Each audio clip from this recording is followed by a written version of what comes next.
Pernahkah kamu membayangkan sebuah Indonesia tanpa DPR dan MPR? Dua lembaga yang selama ini menjadi simbol demokrasi sekaligus wakil suara rakyat, tiba-tiba lenyap dari sistem politik kita.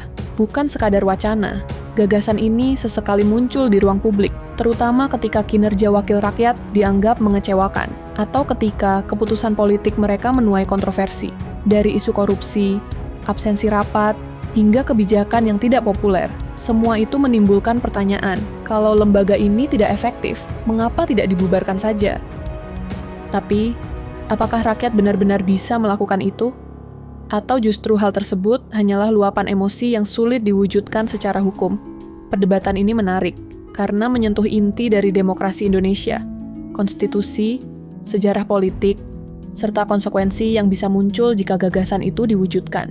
Kita akan melihat bagaimana konstitusi mengatur DPR dan MPR, menengok kembali pengalaman Indonesia saat lembaga legislatif pernah dibubarkan, lalu membandingkannya dengan negara lain. Pada akhirnya, kita akan memahami apakah ide ini sekadar utopia atau sebuah jalan berisiko yang bisa mengubah wajah politik Indonesia selamanya. Segmen 1, Kerangka Hukum dan Konstitusi. Dalam sistem ketatanegaraan Indonesia, keberadaan DPR dan MPR bukanlah sekadar hasil keputusan politik biasa, melainkan tertulis jelas dalam Undang-Undang Dasar 1945.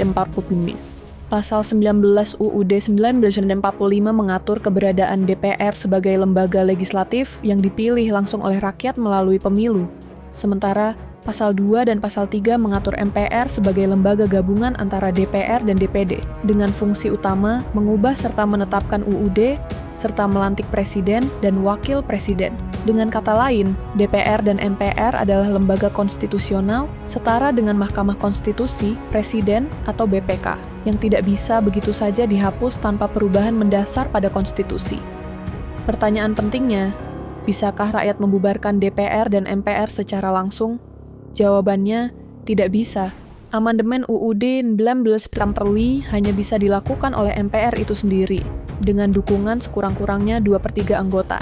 Jadi secara hukum, bahkan ide membubarkan DPR dan MPR justru harus melewati MPR. Inilah lingkaran logika yang membuat usulan itu nyaris mustahil terrealisasi dalam mekanisme demokrasi normal. Namun, sejarah mencatat bahwa pembubaran lembaga legislatif memang pernah terjadi di Indonesia, tapi bukan lewat suara rakyat, melainkan lewat dekret presiden atau perubahan sistem politik secara drastis. Artinya, jika bicara dalam konteks konstitusional sekarang, rakyat hanya bisa menyuarakan aspirasi, tapi keputusan formal tetap berada di tangan lembaga negara. Hal ini menunjukkan bahwa pembubaran DPR dan MPR bukan sekadar masalah teknis atau administratif, melainkan menyentuh jantung sistem demokrasi Indonesia. Untuk menghapus mereka, bangsa ini harus lebih dulu merumuskan ulang konstitusi, sistem representasi, bahkan mungkin bentuk negara itu sendiri. Segmen 2, Sejarah Pembubaran Lembaga Legislatif di Indonesia.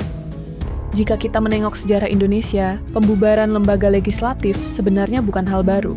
Pada tahun 1950-an, Indonesia pernah memiliki konstituante, sebuah badan yang dibentuk melalui pemilu 1955 dengan tugas utama menyusun konstitusi baru pengganti UUD sementara 1950. Namun, konstituante gagal mencapai konsensus, terutama dalam isu dasar negara. Apakah Indonesia harus berdasarkan Pancasila, Islam, atau ideologi lain? Kebuntuan ini membuat pemerintahan macet. Akhirnya, pada 5 Juli 1949, Presiden Soekarno mengeluarkan dekret presiden yang isinya membubarkan konstituante dan memberlakukan kembali UUD 1945 lain. Tindakan ini menjadi titik balik. Sejak itu, lembaga legislatif berada di bawah bayang-bayang kekuasaan eksekutif. Sejak Orde Lama hingga Orde Baru, DPR ada, tapi fungsinya lebih sering sekadar formalitas dibandingkan benar-benar menjadi pengawas pemerintah. Di era Orde Baru, MPR bahkan dijadikan lembaga tertinggi negara yang menetapkan garis-garis besar haluan negara, GBHN, dan memilih presiden serta wakil presiden. Namun faktanya, keanggotaan MPR sangat dikontrol oleh rezim, sehingga ia bukan benar-benar wakil rakyat. Rakyat tidak pernah punya jalur langsung untuk membubarkan MPR, karena strukturnya justru menopang kekuasaan pemerintah. Reformasi 1998 mengubah hal itu. UUD 1945 diamandemen, dan posisi MPR diturunkan. Bukan lagi lembaga tertinggi, tapi hanya sejajar dengan lembaga negara lain. Fungsinya pun dipersempit, khususnya pada amandemen UUD dan pelantikan presiden. DPR sendiri mendapatkan peran lebih besar dalam legislasi, anggaran, dan pengawasan. Dari sini terlihat, pembubaran lembaga legislatif di Indonesia hanya mungkin terjadi dalam konteks krisis politik besar atau pergeseran sistem pemerintahan, bukan karena petisi, aksi jalanan, atau referendum publik. Jadi, meskipun sejarah mencatat preseden pembubaran, jalurnya selalu melalui kekuasaan eksekutif atau perubahan sistem, bukan inisiatif rakyat secara langsung. Segmen 3, Perspektif Demokrasi Modern dan Perbandingan Internasional. Dalam konteks demokrasi modern, keberadaan lembaga legislatif seperti DPR dianggap sebagai pilar utama sistem perwakilan. Hampir semua negara demokrasi memiliki parlemen dengan nama berbeda, yang menjalankan 3 fungsi inti: membuat undang-undang, mengawasi pemerintah, dan mengelola anggaran negara. Tanpa parlemen, demokrasi praktis lumpuh, karena suara rakyat kehilangan jalur formal untuk memengaruhi kebijakan. Namun, realitas politik dunia menunjukkan bahwa lembaga legislatif tidak selalu sama kuat atau independen. Di negara demokrasi mapan seperti Amerika Serikat, Inggris, atau Jepang, parlemen berfungsi relatif efektif dan memiliki mekanisme check and balance yang kuat. Sementara di beberapa negara otoriter, lembaga serupa juga ada, misalnya di Korea Utara atau Tiongkok, tapi lebih berperan sebagai stempel formal bagi keputusan rezim, bukan pengawas yang kritis. Artinya, keberadaan DPR versi lokal tidak otomatis menjamin kualitas demokrasi. Indonesia sendiri unik dengan sistem 2 kamar, DPR dan DPD, yang bersama-sama membentuk MPR. DPR memegang fungsi legislasi utama, sementara MPR lebih terbatas, yaitu mengubah UUD dan melantik presiden. Model ini berbeda dengan kebanyakan negara, karena MPR sebagai institusi adalah hasil sejarah politik Indonesia, bukan adopsi dari sistem luar. Lalu, apakah ada negara modern yang membubarkan parlemen? Jawabannya ada, tapi biasanya hanya bersifat sementara. Misalnya, Thailand beberapa kali membubarkan parlemen setelah kudeta militer, lalu menyusun ulang melalui konstitusi baru. Pakistan dan Mesir juga punya pengalaman serupa. Namun, pembubaran semacam itu selalu terjadi pada masa krisis politik, bukan lewat aspirasi rakyat sehari-hari. Perbandingan ini memberi pelajaran penting. Membubarkan DPR atau MPR bukanlah solusi instan untuk kekecewaan publik. Justru, di negara-negara yang sering membubarkan parlemen, yang muncul biasanya adalah ketidakstabilan politik dan krisis legitimasi. Oleh karena itu, dalam demokrasi modern, perbaikan sistem lebih sering dilakukan lewat reformasi internal, bukan pembubaran total. Segmen 4, Dampak dan Konsekuensi jika pembubaran terjadi.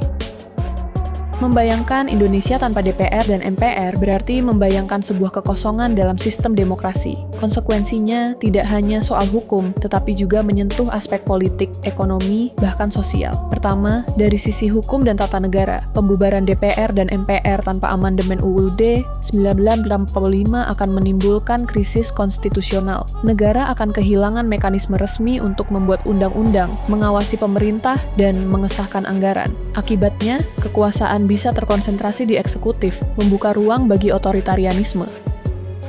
Kedua, dari sisi politik, pembubaran parlemen berpotensi memicu instabilitas. Partai politik akan kehilangan saluran representasi, sementara rakyat kehilangan wadah formal untuk menyuarakan kepentingannya. Kondisi ini bisa melahirkan gelombang protes yang lebih luas. Bahkan konflik horizontal, jika kelompok-kelompok masyarakat merasa tidak diwakili. Pengalaman di negara lain menunjukkan bahwa absennya parlemen sering diikuti oleh kudeta militer, transisi otoriter, atau bahkan perang saudara. Ketiga, dampak ekonomi juga tidak bisa diremehkan. Investor asing maupun domestik cenderung menghindari negara yang tidak stabil secara politik.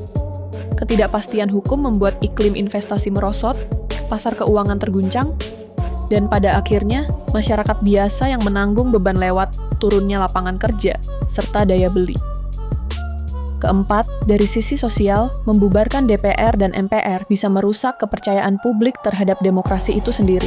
Rakyat mungkin awalnya merasa puas karena musuh bersama dihapuskan, tetapi dalam jangka panjang, mereka akan kehilangan mekanisme formal untuk memengaruhi kebijakan.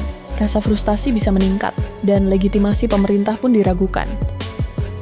Oleh karena itu, ide membubarkan DPR dan MPR tidak sesederhana menekan tombol reset. Ada rantai konsekuensi panjang yang harus dipikirkan, dari krisis hukum hingga instabilitas nasional. Jika tujuan sebenarnya adalah memperbaiki kualitas wakil rakyat, jalannya lebih realistis melalui reformasi politik, transparansi, dan partisipasi publik yang lebih kuat, bukan dengan menghapus lembaga yang menjadi pilar demokrasi. Terakhir, penutup.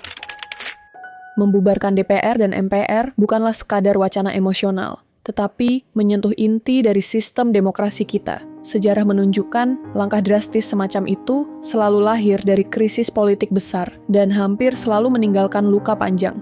Jalan yang lebih bijak bukanlah menghapus lembaga, melainkan memperbaikinya, mendorong transparansi, akuntabilitas, dan keterlibatan rakyat yang lebih luas. Karena pada akhirnya, kualitas demokrasi tidak hanya ditentukan oleh institusi, tetapi juga oleh kesadaran kolektif masyarakat untuk menjaga dan mengawasinya.